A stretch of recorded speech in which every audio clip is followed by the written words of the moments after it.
Saudaraku, seekor gajah Sumatera ditemukan terluka akibat kena jeratan rusa yang dipasang warga di kawasan hutan Karangampar, Kecamatan Ketol, Kabupaten Aceh Tengah pada Minggu 2 April 2023. Gajah Sumatera tersebut diketahui berjenis kelamin betina berusia 4 tahun.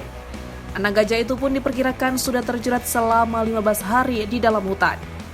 Akibat jeratan tersebut, satwa dilindungi ini mengalami luka di lingkaran kaki sebelah kanan. Gajah berumur 4 tahun itu diduga terpisah dari rombongan yang biasa melintasi daerah Karangampar, Kecamatan Ketol. Kepala Resort BKSDA Aceh Tengah, Saidi, mengatakan pihaknya mendapatkan informasi dari warga dan langsung turun ke lapangan untuk mencari gajah yang terluka tersebut. Saidi memperkirakan gajah terkena jerat sudah selama belasan hari. Hal itu jika dilihat dari dalamnya kawat jerat masuk ke dalam daging kakinya.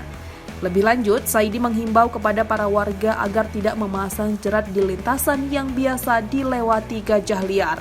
Dari Aceh Tengah, Romadani, Tribun Gayu.